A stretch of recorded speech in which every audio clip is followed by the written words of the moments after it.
You ready to go? Ready to go. My first slide is actually almost copy of a slide that Carolyn put up last time she gave a presentation. A great adjutant in India. This was the first day we stopped in India at the garbage dump in Gujarat, where the majority of the world's population is. This is the second largest stork in the world. This is the largest stork in the world. This is a marabou stork, which we saw in Botswana. We have seen all of these birds in the countries mentioned. And the idea is to take you around the world at some of the world's special birds. From the largest to the smallest. This is the smallest bird in the world, the bee hummingbird, which is endemic to Cuba. Damn tough to find. About 2 inches big. On to one that you might know, which is the resplendent quetzal from Costa Rica. Has this magnificent tail, and its display is to go up above the tree, turn around and flutter back down with that tree coming down. Another iconic bird from New Zealand, the kiwi. We did not see it that well. We saw it at night in the rain, but we did see it. Kind of like our tiger. Yes, but this is a lyrebird. Believe it or not, that is a bird. This is the tail, and you can see why it's called a lyre. The bird is actually facing directly away from you. This is native to Australia and is a better mimic than the mockingbird ever will be. The USA has to be representative, and I had to use an eagle, but not the one you might expect. This is a Steller's sea eagle, which we saw in Alaska. It's very rare. There's only about 5 records for the USA. It's native to Japan. Now, you're familiar with turkeys. Well, this is a turkey. This is an ocellated turkey, native to Middle America, Mexico, and Guatemala. You can see it's a lot more colourful than our turkey is. This is a penguin. You may associate penguins with the southern hemisphere. This is in the northern hemisphere. Just. On the Galapagos in Ecuador, they are extremely tame. They will swim with you. Oh. Yes, that is a real bird. That is a real bill. This is a shoebill from the swamps of Uganda. We got very, very close. Some of these pictures Brenda took, by the way, and some she did not. You can choose which ones. Talking of Brenda, this is her favourite bird. This is the northern carmine bee-eater from Kenya. You see a flock of about 400 of these, and you've got colour. They are absolutely magnificent. They nest in holes in the banks. This is one of Brenda's. This was in Brazil, in the Pantanal in Brazil. It's a hyacinth macaw. This was a wild bird, believe it or not, that had come in to this particular place we were staying for food. Yes, you think you have a bad hairdo. This is a northern bald ibis from Morocco. We saw a flock of about 300 of these, about 75% of the world's population, all in one flock. This is the world's most common bird. It's the red-billed queller from South Africa. They had flocks of hundreds of thousands of them. This is not a bird. This is a bird nest. A social weaver from Namibia. Several families live in these, and they're plagues on the telegraph poles. Couldn't talk about exotic birds without birds of paradise. In Papua New Guinea, we saw about 14 different species when we were there. This is the Ragiana bird of paradise, the most common, but certainly not the least displayed. Owls. Owls are everyone's favourite, mainly because they look straight at you and don't give any quarter. This is a spectacled owl from Trinidad and Tobago. There are many, many very pretty and exotic owls. This is my favourite. This is the grey Hypercoleus, which I found in Iran. It's very tough to find because it's native to the Middle East. Iran, Iraq, Syria, lovely places to go to. Iran is fantastic, by the way. You must go to Iran. I had to represent Europe some way, so I chose Spain and the great bustard. There are several bustards around the world. They're terrestrial, they can fly, they don't like to. And this is my favourite bird. I am English, so birds come with or without feathers. And this is my picture.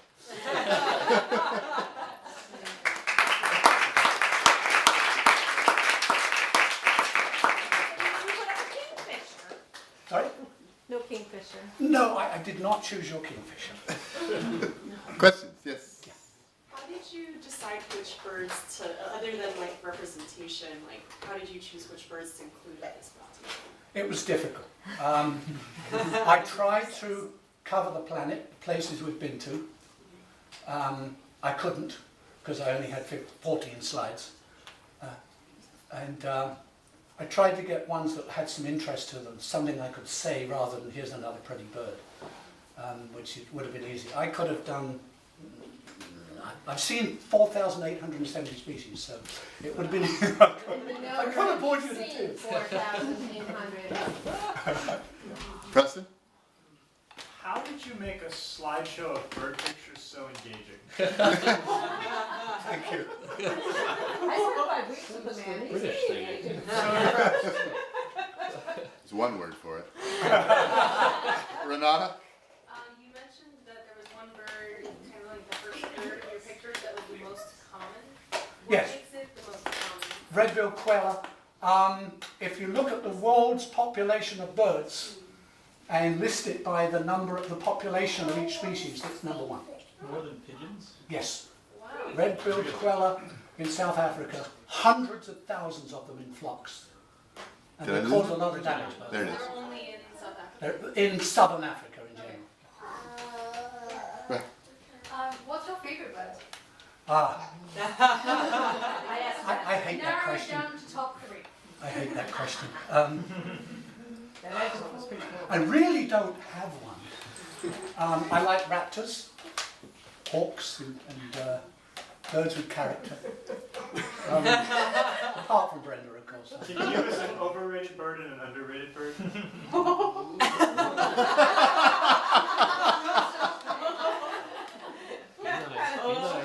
I should tell you actually, birding is the second most popular hobby in the country. In the US? Yes, in the US of A, birding is the second most popular hobby in terms of people who look at them and identify them. And that includes if you have a backyard feeder and you know the house finches you're looking at, you're a birder. You're at one end of a spectrum. I'm at the lunatic end. At the other end. And I used to think number one was sex, by the way, but apparently it doesn't count as a hobby. Number one is gardening. Gardening. Where do crows fare in terms of population of most Just through popular? the bed. Crows? Yeah, crows. I thought that they would be really, Well, maybe it's just because in the US. First of all, We have a lot right now. crows are a member of the corvid family.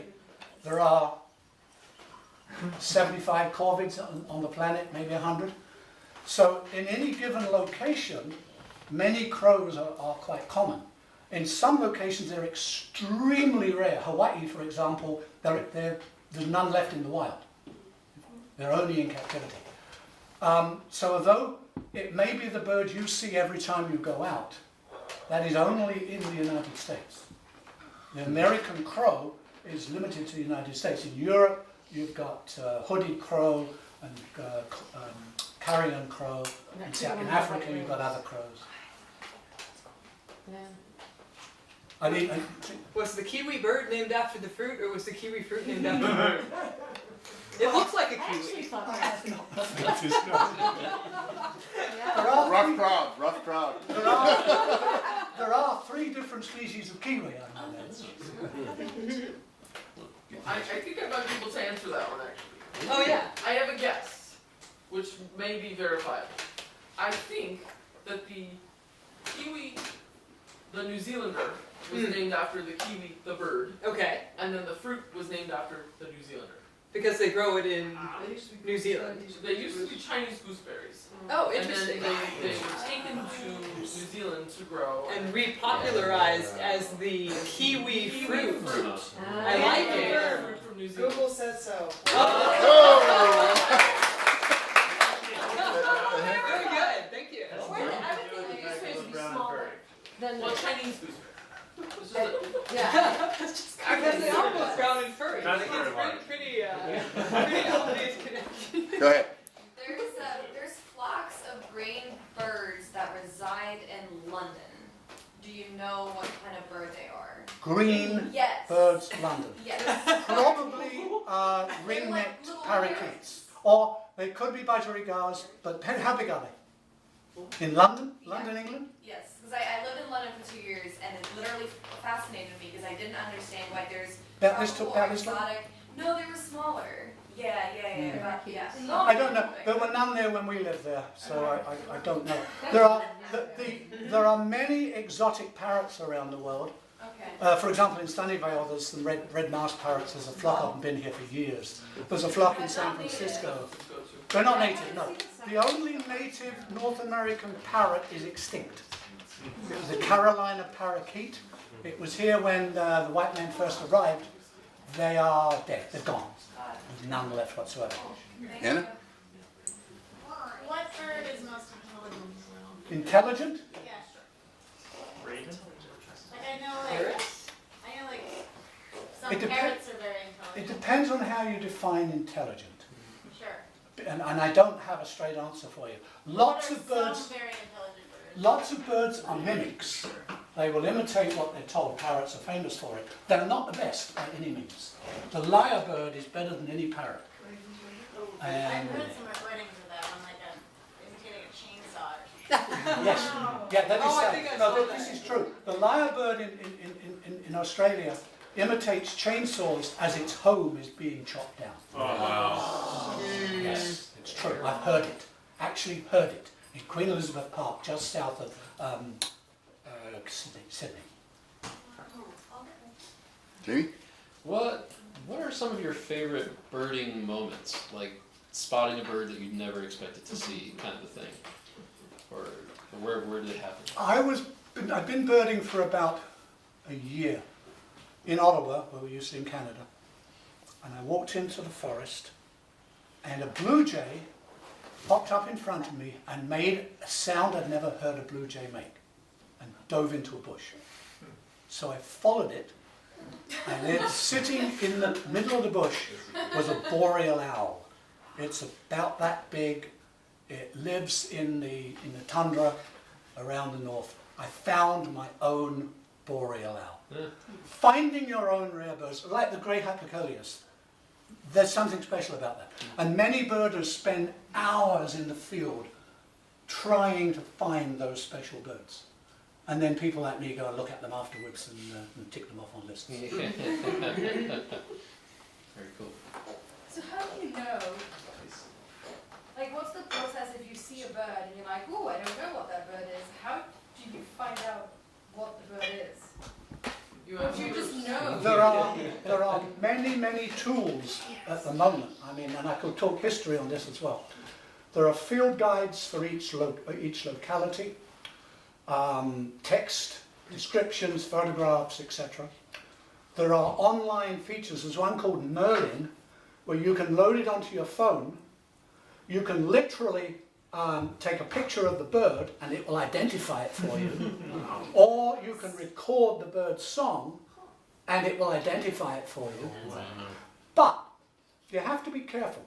They did an experiment once, and I'm talking 25 years ago. They took a large cage, maybe as big as this room, and they put 20 species of birds in it, and they let people in, birders in, to identify them, to see how many they could identify. And they cheated. They put one ringer in, an LBJ, a little LBJ on the ground in the corner. None of the birders even noticed it. So to some extent, you see what you expect to see. It's like the crow, you were talking about the crow. You go outside here, you look at a crow, it's an American crow. What if it's not? And the true experts are those who look at that crow and say, good grief, that's a carrion crow. How the hell did that get? So, I mean, You got all excited about the stupidest birds. They had to be pretty, you know, and he was like, no, but that's a rare one. I'm like, but it's brown. One last question from somebody? David? You mentioned that that very common birds. Yeah. You said also that usually birds are different in every location, like the crowds. yes. Is there a bird that you can find at very remote places? Yes, it's and called, the same one? yes, it's called cosmopolitan, which means pretty well worldwide. One of them is called the great egret. If you see a white bird with long legs around here, it's one of two species. It's either a snowy egret, and that's if it's got yellow feet and it's about that tall, or it's a great egret, it's about that tall. They are cosmopolitan. They're all around the... They don't go too far north because of food, and they don't go too far south. But they're one of the most abundant birds. Another bird will be the osprey. Barn owl? Sorry? Barn owl? Barn owl, yes. Barn owl is another cosmopolitan bird. It's worldwide in suitable habitat. Pigeon. Rock pigeons. See, again, there are 400 species of pigeon in the world. And the rock pigeon, which is not native to here, by the way, it's introduced. Most of the common birds you see around here are introduced. House sparrows, common starling, rock pigeons, they're all introduced from Europe. So just because it's common here does not mean it's worldwide. The pigeons are pretty common in many cities. You get outside the cities and they just evaporate. They can't compete with the local pigeons. And why is it so that the egret is the same here and in Europe? The what? And the egret. The egret, yes, the same species. Yeah, but how is it that it is the case for the egrets and not for the pigeon? Migration. It's all to do with genetic diversity and evolution. If a species does not move, it will split and into different species right where it is. If a species moves and migrates and is flexible, the egrets are very flexible where they breed, then they will populate the planet just as we have. It's a very similar situation. Thank you, Bruce.